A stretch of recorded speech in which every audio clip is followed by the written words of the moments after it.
Mas eu quero que você abra sua Bíblia lá em Números no capítulo 21, no versículo 5. Números 21, 5. Tudo na vida tem causa e consequência. Tem coisas, ou acredito que, não vou falar tudo porque não dá para generalizar, mas se não agir na causa, não adianta. Pensa numa doença, por exemplo. Quando você está com dor, com febre, alguma coisa, é o próprio organismo indicando que algo não está bem. E precisa ir naquela causa, não adianta. Não adianta você tá com febre, é uma indicação ou dor, você tomar um remédio para a febre e para a dor passar. E aí a causa vai agravando. Se for algo muito grave, é um alerta para que o organismo não totalmente não faleça. Por isso que os médicos estudam e querem saber a causa. Aí ataca a causa e aí a consequência ela é resolvida. A vida também é assim. Mas normalmente nós olhamos para as consequências. E nós não temos visão da causa. Por isso que essa palavra também mostra isso, que está aqui em Números, no capítulo 21, o versículo 5 diz assim, ó: falou contra Deus e contra Moisés, dizendo, aqui é o povo, a nossa origem, o povo de Deus, ó. O povo de Deus fala mal, ó. Eles estavam falando contra Deus e contra Moisés.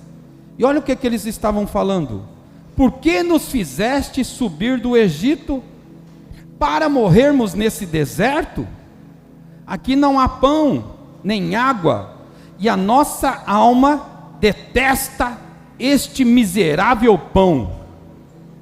Aqui é um povo que vive, já é uma geração que, essa geração não sabe o que é viver livre, porque foram 400 anos de escravidão do povo hebraico no Egito, 400 anos, até que uma geração ora e Deus levanta Moisés para tirar o povo. É nesse contexto aqui.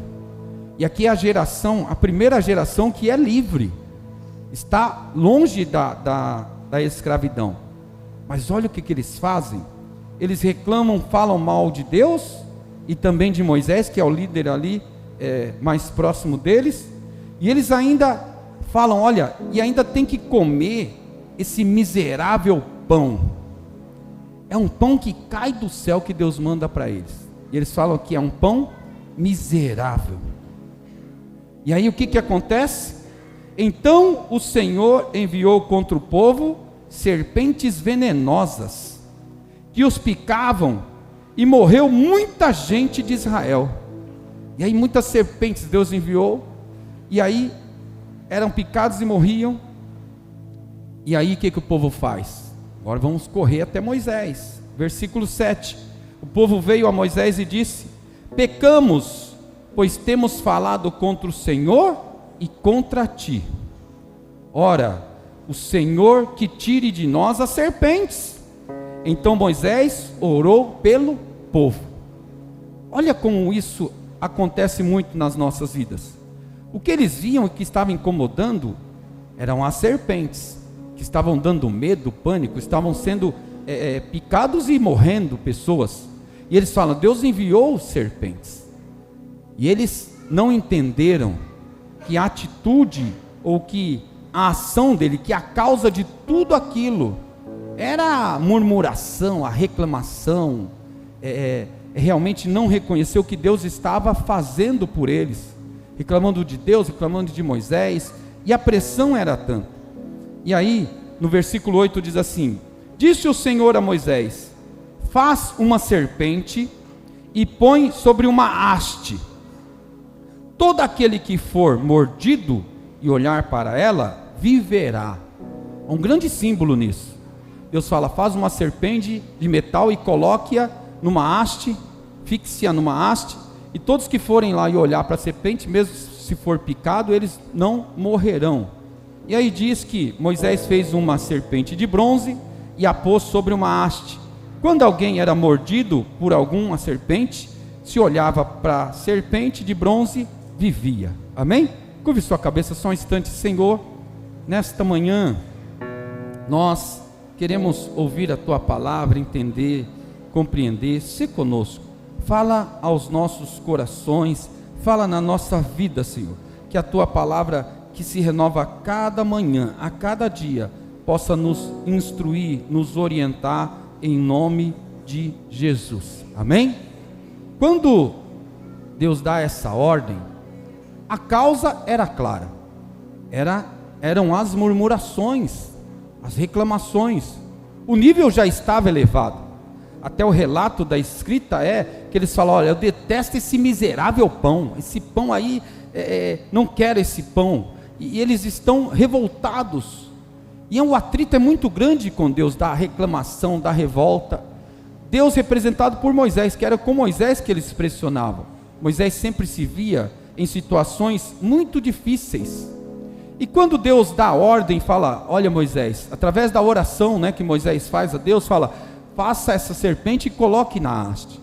E tudo dá a entender que quando alguém chega diante daquela serpente, é para ele ver que aquela serpente representa consequência dos nossos próprios atos, do que está acontecendo ali. Eles queriam atribuir a Deus: por que Deus mandou essas serpentes? Por que Deus está agindo assim? Fala para Deus parar com isso. Mas aquela serpente era para que eles olhassem e reconhecessem os seus atos, e falar: peraí, isso está acontecendo porque nós temos reclamado, temos murmurado contra Deus, que nós não estamos reconhecendo que Deus tem suprido, tem provido, e nós estamos nos revoltando contra Deus. Olhar para a serpente de metal, aquela haste, seria isso: reconhecer o que está fazendo e tentar agir na causa. Deus mostrando para ele que a causa não eram as serpentes, mas a causa é a atitude do povo. Porque pensa comigo, se esse povo estivessem falando: Senhor, Tu és um Deus tão bom, eu nunca vi um Deus mandar pão do céu, eu nunca vi um Deus fazer sair água da rocha, para que a gente possa comer, matar a sede. No deserto Deus estava com eles, mas ao invés disso, eles buscaram reclamar. E aí a causa não foi realmente extirpada de lá, porque a causa continuava. As serpentes apareciam, aí que eles reclamavam mais. A causa se intensificava, porque eles estavam pensando nas consequências apenas. Os problemas que nós temos são as serpentes, mas não conseguiam entender que estava na atitude deles, em não reconhecer o agir de Deus, em não refletir que eles viveram gerações e mais gerações como escravos ali, e Deus com um braço forte destruiu realmente Faraó e os libertou da escravidão. Mas eles tinham um problema muito sério e não conseguiam reconhecer que Deus estava agindo na vida deles. Amém? Será que a gente também tem essa falha de não reconhecer? O olhar sempre está naquilo que ainda não temos, o olhar sempre está naquilo que ainda precisamos, e aí a causa está em nós. E sabe que isso aconteceu novamente? Abre lá em João, que é a parte que eu quero chegar com vocês aqui. Não esquece do acontecimento do povo lá, mas aqui em João, no capítulo 3, no versículo 14 até 17, é a fala do próprio Jesus. Jesus que disse isso. Está aqui, ó, João capítulo 3, do versículo 14 a 17. Jesus cita esse texto que nós lemos aqui, de quando o povo murmurou, as serpentes vieram e Moisés ergueu a haste com a serpente de bronze, porque Deus ordenou a ele. E Jesus cita isso e fala assim, ó, João capítulo 3, versículo 14, diz assim, ó: assim como Moisés, lembra da passagem lá que nós lemos? Levantou a serpente no deserto, da mesma forma, importa que o Filho do Homem seja levantado. Quem é o Filho do Homem? O próprio Jesus. Jesus está falando assim, ó, eles não entendiam muita coisa. às vezes a pessoa nova convertida, ou até nós já, de grande caminhada aí, né? Fala, Senhor, eu leio esse texto, não entendo. Mas imagina Jesus falando para ele assim, ó, assim como Moisés levantou a serpente lá no deserto, o Filho do Homem fala, eu vou ser levantado também, vou ser erguido também, né? E aí diz assim, ó, no versículo 15, para que todo aquele que nele crê, tenha a vida eterna.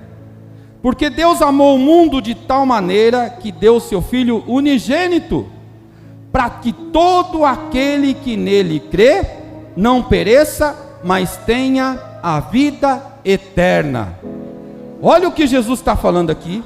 Jesus está falando assim como naquele dia, o povo estava falando contra Deus, a causa era revolta, murmuração, reclamação, o povo se revoltando contra Deus. Da mesma forma como Deus deu a ordem para erguer uma haste com aquela serpente, para o povo olhar ali na serpente e entender que Deus estava trabalhando na causa. Deus não vai trabalhar na consequência, Deus trabalha na causa. Deus vai lá realmente aonde é necessário. E onde é necessário naquele dia era o povo mudar a sua prática e ver que Deus estava agindo, conduzindo eles e confiar em Deus. E aí Jesus fala, olha, da mesma forma que foi erguida aquela serpente na haste, eu também serei erguido. E aí, irmãos, quando nós olhamos para a cruz, é exatamente isso que significa para nós.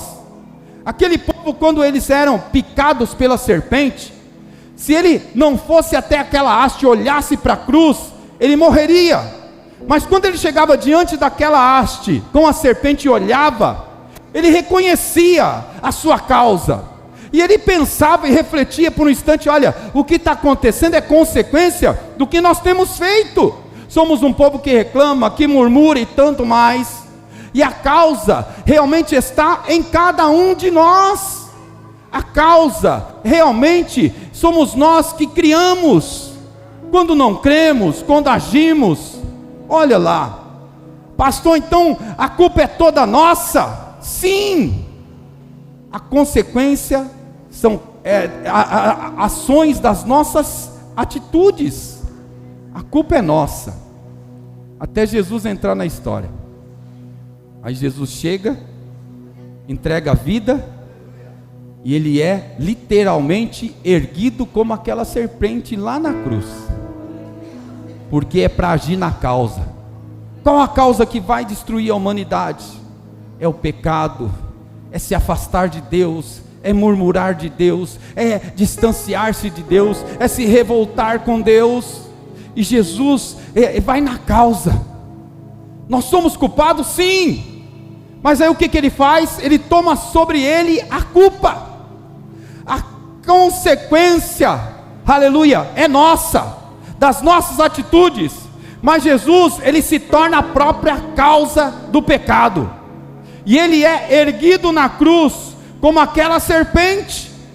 E é tão interessante que quando alguém chega diante da cruz, naquele dia que ele estava crucificado, enxerga ali um homem como nós, um ser humano, que chora, que sangra, que está perfurado ali, e que a vida está drenando. É uma pessoa exatamente igual a nós, que está ali. Por isso que ele se esvaziou da forma de Deus e vem viver como homem. E Jesus, ele toma a causa do pecado, para que a morte eterna seja extirpada, seja extinguida, aleluia. A culpa é nossa, sim, mas Jesus fala, eu vou tomar sobre mim a culpa. Então quando nós olharmos para a cruz, nós temos que entender que sim, a culpa do pecado traz várias consequências, mas não podemos esquecer que Jesus se tornou a causa, e ele foi na cruz do Calvário, aleluia, e entregou a vida. Agora todos que olharem para a cruz, como naquela serpente, todos que olharem lá e reconhecer ali o seu Salvador, todos que olharem para a cruz e falar, olha, isso aí, o que ele está fazendo é consequência do meu ato, eu que pequei, eu que errei, eu que sou maldoso, eu que murmuro contra Deus, isso que Ele está fazendo é consequência dos meus atos, e eu me reconheço naquela cruz, aleluia. E o sacrifício de Jesus não é em vão, aleluia. Todos que olharem para aquela cruz não terão morte, mas viverão eternamente em Cristo Jesus, aleluia, aleluia. Por isso que você pode até falar: pastor, olha, também fui picado por essa serpente aí do mundo, do pecado, de tantas coisas que eu fiz aí fora, também fui, e estava caminhando para a morte, mas eu consegui enxergar a cruz. Aí o veneno que estava no meu corpo foi saindo. O veneno que estava me matando, que estava tirando as minhas forças, estava me levando para o inferno, foi saindo, aleluia, porque eu olhei para a cruz, e eu reconheci nele, aleluia, o meu perdão, a misericórdia. Eu reconheci nele, aleluia, que verdadeiramente ele levou sobre si todas as minhas dores. Essa é o que realmente nós temos que nos apegar. E aí quando a gente abre lá em Mateus capítulo 16, você já olhou para a haste? Está lá a cruz, Jesus está lá. Por que Ele está lá? Por todos nós.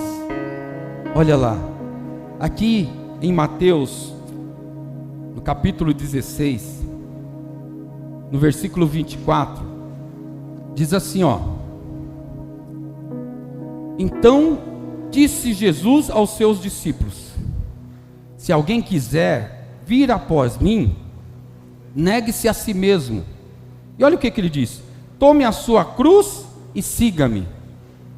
Quando a gente lê esse texto, tem vários significados, mas o que eu consigo entender e encaixar nesse sermão nessa manhã? Imagina alguém tomando a sua cruz. Lá em Israel tem a Via Dolorosa, é o caminho da crucificação. Eles fizeram todo o caminho, colocam placas. Todos que eram crucificados, porque era a realidade, a morte do momento. Era a morte para aqueles dos piores ladrões, aqueles que eram para ser exemplos, para morrer, e todos verem e falar: nunca faça como esse aí, para você não ter essa morte aí terrível, miserável, exposta aí, ó. E tinha um caminho que eles passavam pela cidade, para todos verem a pessoa carregando a cruz. Aquele lá está morto, aquele lá é um ladrão, é aquele enganador, está no caminho da cruz. E Jesus fala: tome a sua cruz e siga-me. Aí a gente pensa que é assim: é para mim tomar meu peso, a cruz é meu marido que me enche o saco, né? A cruz é meu serviço, que é isso. Não é isso não, a cruz não é nada disso. A cruz não são os problemas, porque se fosse era muito leve. A cruz é muito mais do que isso. A cruz é a causa para nos levar para o inferno. Essa é a cruz. Aí Jesus fala: tome a sua cruz e siga-me. Aí imagina você, nós, pegando a cruz. Quem pega a cruz tem que ir para onde? Para o lugar da crucificação, não é? Tem que ir para lá. Não vai ser crucificado aqui onde você está, não. Tem que ir para lá, e você tem que ir pela Via Dolorosa. Pega a cruz e vai levando, passa por todos os pontos, até chegar no local, no monte chamado Caveira, que é ali que crucifica. Aí vamos lá, vai morrer, vai para o inferno, olha como está a sua vida, olha lá, está caminhando para o inferno, e o diabo está lá torcendo para você realmente ir para o inferno. Quando a gente chega lá no lugar da crucificação, é aqui, pode parar, é aqui que você vai ser crucificado. Aí eu segui Jesus com a minha cruz, só que aí na hora de ser crucificado ele fala: não precisa, porque eu já olho, ele fala: ele já foi por você, não precisa não, deixa a cruz aí, pode deixar aí, olha para ele e segue. Porque você não terá morte eterna, você terá salvação que há em Cristo Jesus, aleluia. Olha, você terá, olha para ele e se reconhece, você é pecador, a causa está ali, a causa é Jesus, e ele levou sobre si a causa, aleluia, e nós recebemos a consequência. Inverteu, se a causa era nossa, a causa do pecado, da humanidade terrível, do homem carnal, de uma mulher que a gente tem a humanidade que sempre nos leva para o pecado. Essa é a nossa causa, que leva a consequência para o inferno. Jesus inverteu as coisas. Jesus se tornou a causa, porque Ele levou sobre si os pecados, levou sobre si tudo que estava sobre nós, aleluia, e nos deixou uma consequência, a consequência da vida eterna, aleluia. Isso explica o plano de salvação de Deus. Por isso que nós estamos aqui. Aí Jesus, você é erguido como aquela serpente, e todo que passar por ali, carregar a cruz, vai chegar lá e vai olhar, aleluia, e não vai ter morte, mas vai ter vida, aleluia. E Ele fala muito claro isso, Ele fala vai ter vida e vida eterna, aleluia, porque a causa, Deus age na causa, a causa é o pecado, a causa que está destruindo a humanidade é o preço do pecado. Então Jesus vai e paga o preço. Amém? Por isso que a gente está sempre aqui e fala, olha, quem crê que Jesus é Salvador, quem olha para a cruz e se reconhece lá. Aí tem gente que fala, eu reconheço, eu olho e reconheço. Opa! Aí o diabo já fala, perdi mais um. Esse aí não vai morrer da picada. Esse aí já recebeu o antídoto do sangue do Cordeiro, aleluia.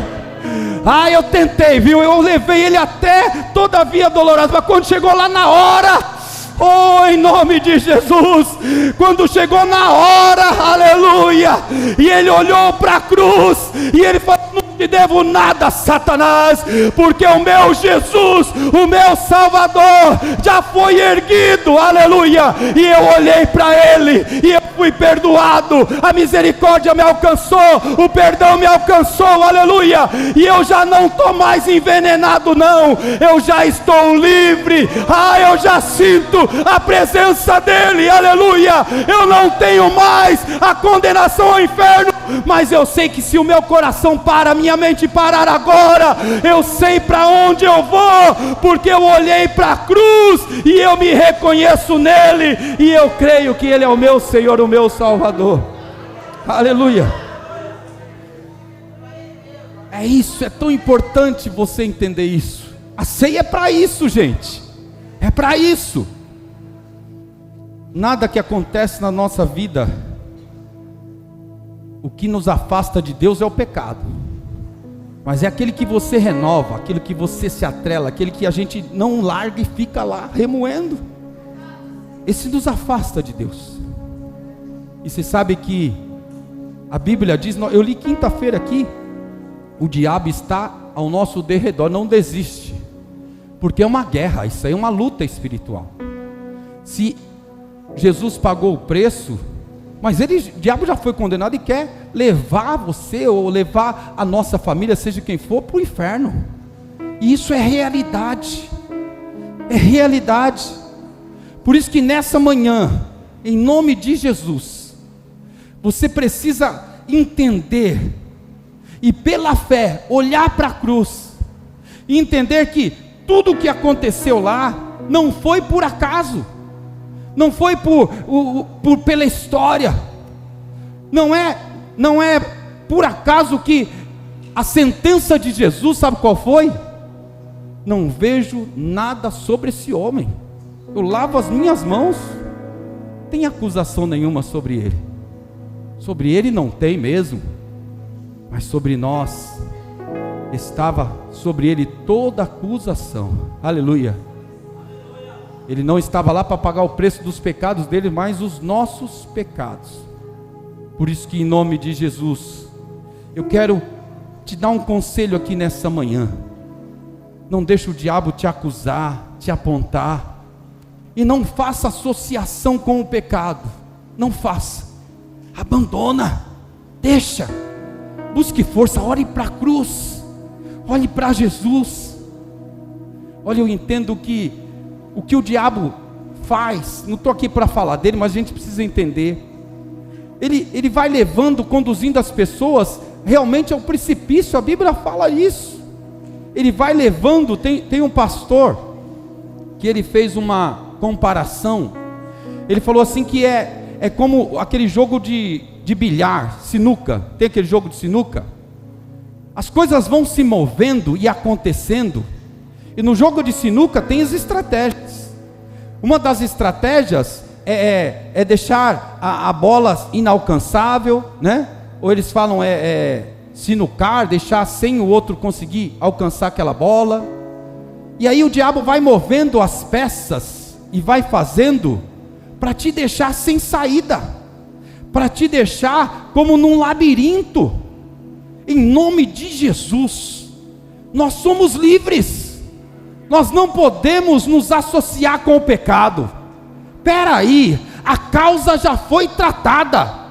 Eu não sou doente, você não é doente, nós não somos. Não estou falando doença física, estou falando algo que leva à morte espiritual. Nós somos livres. A causa já foi tratada. Então eu não posso viver com febre. Eu não posso viver fraco, cambaleando.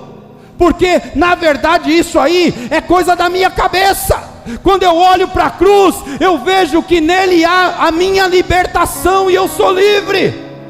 A causa foi tratada, e se a causa foi tratada, a igreja é sadia, é curada, aleluia. Você é livre, você não está preso ao pecado, aleluia. A serpente pode chegar perto de você, mas não vai, aleluia, te ferir, porque o Senhor é contigo, aleluia. O diabo pode tentar esnucar a sua vida, te deixar sem saída, aleluia. Olha, em nome de Jesus, você tem que quebrar esse laço. Você precisa, em nome de Jesus, olha, desata com o diabo, fala: eu não tenho associação com o pecado, abandona e deixa, aleluia. Olhe para a cruz e reconheça que tudo foi feito por você, aleluia. O preço foi alto, mas ele pagou, ele foi erguido como aquela serpente, e hoje nós somos livres para a honra e glória de Jesus, aleluia. Honra e glória de Jesus. O que acontece? Vou pegar um exemplo prático aqui, rápido, para a gente terminar. É como o pecado de Eva. Será que foi num ponto, lê lá a passagem para você ver. Será que foi num ponto, o diabo chega e fala: olha, pega a maçã, come a maçã, dá para o seu marido? Não é assim não. É no dia a dia, devagarzinho, ele vai tentando dominar. Está passando no jardim e fala: olha essa fruta, dá uma olhadinha, não é bonita? Maçã bonita, né? É bonita. Passou, mas não posso mexer não. No outro dia, lembra daquela maçã? Vamos olhar de novo, bonita, não é? É linda, é bonita, mas essa eu não posso mexer não. Mas já chegou mais perto, mais perto, mais perto, mais perto. Quando vê, a maçã está na boca. Em nome de Jesus. O diabo tem estratégias, mas Deus nos dá escape. Nós temos a mente de Cristo, e a mente é sadia. A causa já foi tratada. O pecado não combina com a igreja. O pecado não combina com os salvos. Se tem algo que você tem feito e você sabe que é pecado, não consegue sair, está preso aquilo, olha para a cruz nessa manhã, e Jesus fala para você: olha, eu já paguei o preço, a causa já foi, aleluia, extirpada, resolvida, aleluia. A sua consequência é ser livre, a sua consequência é viver santidade, a sua consequência é conhecer mais a Deus, a sua consequência é cada dia mais ser cheio da presença de Deus e aprofundar, sabe o que? O seu relacionamento com Deus, a sua vida com Deus é aprofundar o conhecimento, como diz lá em Pedro: crescei na graça e no conhecimento, aleluia. O das igrejas é o caminho do céu, o caminho que está em Cristo Jesus.